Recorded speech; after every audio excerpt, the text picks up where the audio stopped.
उपस्थित सर्व हिंदू सम्राट बाळासाहेब ठाकरे आणि उद्धवजी ठाकरे यांचे वर्ग मराठे शिवसैनिक बंधू भगिनींनो, आज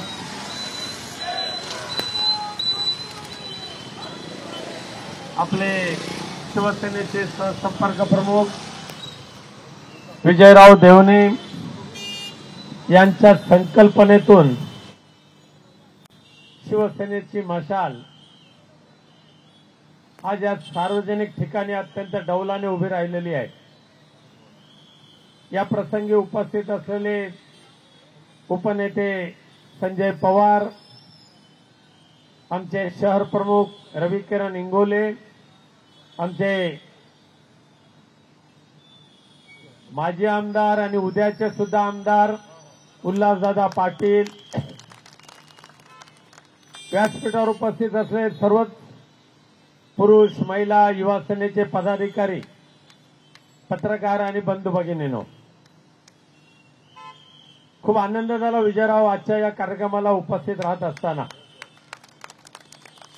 जगदंबेचा उत्सव चालू आहे आणि जगदंबेच्या आशीर्वादाने ह्या देशातल्या अत्याचारी आणि अनाचारी आणि बेईमान राज्यकर्त्याचा बिमोड करण्यासाठी, त्यांची बेईमानी जाळून टाकण्यासाठी जगदंबेने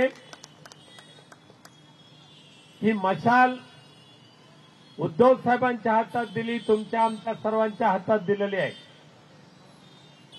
चोरांनी धनुष्यबाण पळवून नेलं, त्यांना वाटलं धनुष्यबाण पळवून नेल्यानंतर शिवसेना, उद्धव बाळासाहेब ठाकरे, आदित्यजी ठाकरे हे संपतील आणि आपलं राज्य येईल। कालच्या लोकसभेला ह्या मशाल चिन्हाची सुद्धा छेडछाड करण्याचा प्रयत्न त्या दिल्लीच्या नतदस्त भारतीय राज्यकर्त्यांनी केला, महाराष्ट्रातल्या मिंदे गटाने केला, पण तरी सुद्धा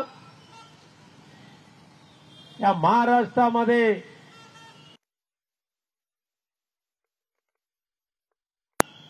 माननीय उद्धवजी ठाकरे साहेबांनी केला होता, माननीय शरद पवार साहेबांनी केला होता, माननीय राहुल गांधींनी केला होता।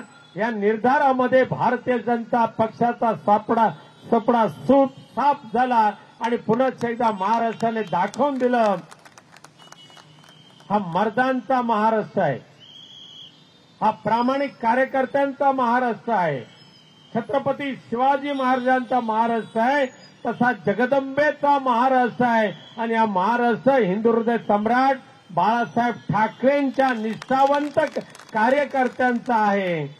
आणि म्हणूनच दिल्लीपासून गल्लीपर्यंतचे सगळे राज्यकर्ते तुटून पडत होते, बेईमान आणि गद्दारांची फौज आपल्यावर तुटून पडत होती, परंतु या निर्धार निस्पृह वृत्तीने काम करणाऱ्या मर्द मावळ्यांनी या गद्दारीला गाडायचं काम कोल्हापूरमध्ये केलं आणि शिवसेना पक्षप्रमुख उद्धवजी ठाकरे साहेबांच्या सहकार्याने छत्रपती शाहू महाराज खासदार म्हणून निवडून आले, एका गद्दाराला गाडले या ठिकाणी आणि दुसऱ्या गद्दाराला सुद्धा गाडण्याचं काम या मशाल रूपी चिन्हाच्या माध्यमातून आपल्याला करायचं आहे। तो दिवस सुद्धा आता जवळच आहे।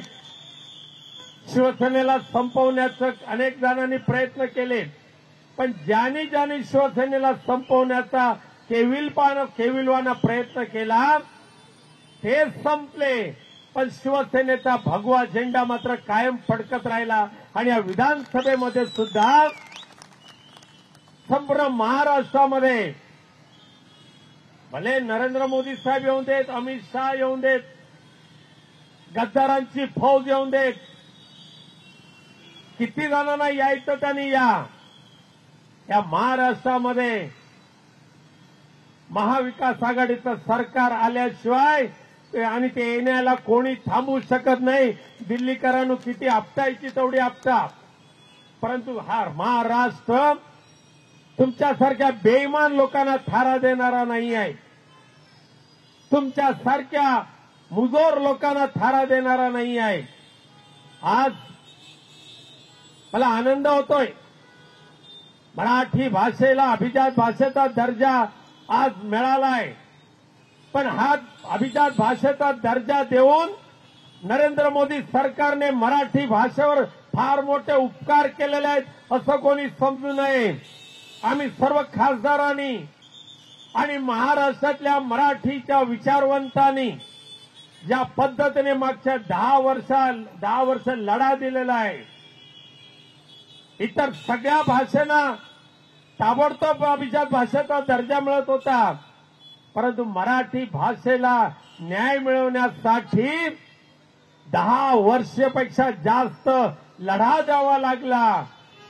लोकसभेमध्ये वेगवेगळ्या क्षेत्रांमधून त्यावेळेला या मराठी भाषेला आता अभिजात दर्जा मिळालेला आहे. ही मेहरबानी मोदीजी तुमची नाही आहे. ही मेहरबानी झाली असेल तर आमच्या जगदंबेची आहे, आमच्या संत ज्ञानेश्वर माऊलींची आहे आणि आमच्या या संपूर्ण मराठी लोकांची आहे. आणि मग निवडणुकीवर डोळा ठेवून मराठी भाषेला अभिजात भाषेचा दर्जा दिला असेल असं जर त्यांना स्वप्न पडलं असेल तर विसरून जा तुम्ही. अरे मराठी आमची मायभूमी आहे, मायबोली आहे आणि मराठीला न्याय मिळवून देण्याचं काम या महाराष्ट्रातल्या आणि देशातल्या तमाम मराठी भक्तांनी केलेलं आहे. तिथे तुम्हाला आता झुकावं लागलेलं आहे. आणि म्हणून येत्या निवडणुकीमध्ये विधानसभेच्या निवडणुका काही दिवसात येतील. कोल्हापूर महापालिकेच्या निवडणुका नाहीत, जिल्हा परिषदा नाहीत, पंचायत समित्या नाहीत. 2 वर्षापेक्षा जास्त कालावधी लोकप्रतिनिधी विना स्थानिक स्वराज्य संस्था आहेत, प्रशासकाचा कारभार चालू आहे आणि मिंदेगट लुटायला बसलाय, फावड्याने ओढायला बसलाय. रस्त्यामध्ये भ्रष्टाचार, सार्वजनिक कामामध्ये भ्रष्टाचार. अरे ज्या नतदष्ट भाजपा आणि शिंदेच्या राज्यकर्त्यांनी छत्रपती शिवाजी महाराजांच्या पुतळ्याच्या नावाखाली सुद्धा करोडो रुपयाचा भ्रष्टाचार केला, त्या भ्रष्टाचारी लोकांना छत्रपती शिवाजी महाराज तोफेच्या तोंडी दिल्याशिवाय राहणार नाहीत. आणि ही तोफेची तोंड हे आता लोकसभेच्या विधानसभेच्या निवडणुकीच्या निमित्ताने येणार आहे. आमची मशाल, जगदंबेची मशाल, दुर्गा मातेची मशाल, ह्या दुष्टांना जाळणारी मशाल, विकृतीला जाळणारी मशाल आज मुली बाळींवर, शाळेतल्या विद्यार्थींवर दररोज अत्याचार होत आहेत. त्यांना कायद्याची भीती राहिलेली नाही आहे. अपराधी यांचे सगळे सोयरे व्हायला लागलेले आहेत. शेकडोनी बलात्कार करणारा त्याला भाजपाचे उमेदवार नरेंद्र मोदी साहेब देत आहेत आणि हजारो कोटीचा भ्रष्टाचार ज्यांच्यावर होता आणि हजारो कोटीचा भ्रष्टाचाराचा आरोप ज्यांच्यावर होता त्यांच्या मांडीला मांडी लावून आज नरेंद्र मोदींचे सरकार आणि या गद्दारांचं सरकार बसतंय. आता या बेईमान लोकांच्या शेवटची घटका सुरू झालेली आहे. या भ्रष्टाचारी राजवटीचे थोडे दिवस राहिलेले आहेत.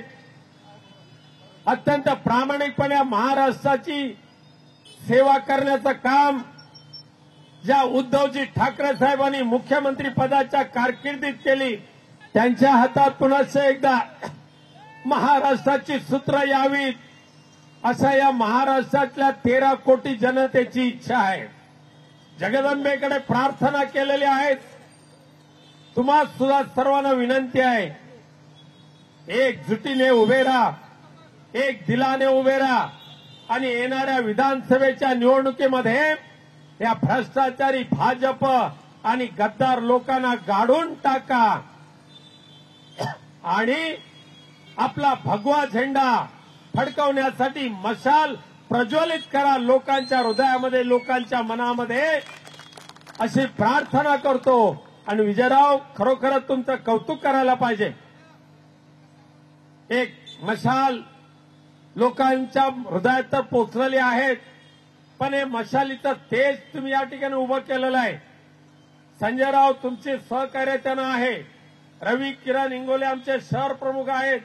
एक जबरदस्त हे तिन्ही लोकांचे कर्तृत्ववान पदाधिकारी कोल्हापूरमध्ये आहेत.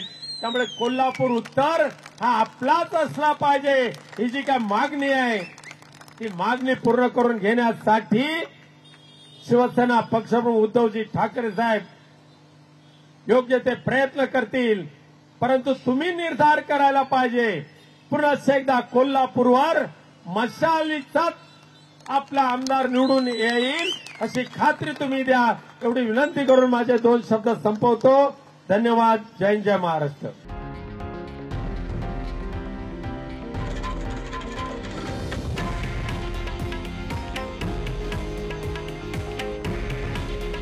हे आहे देशातील नंबर 1 न्यूज नेटवर्क आणि आपण पाहत आहात TV9 मराठी. काळजी तुमची, हित महाराष्ट्राचं.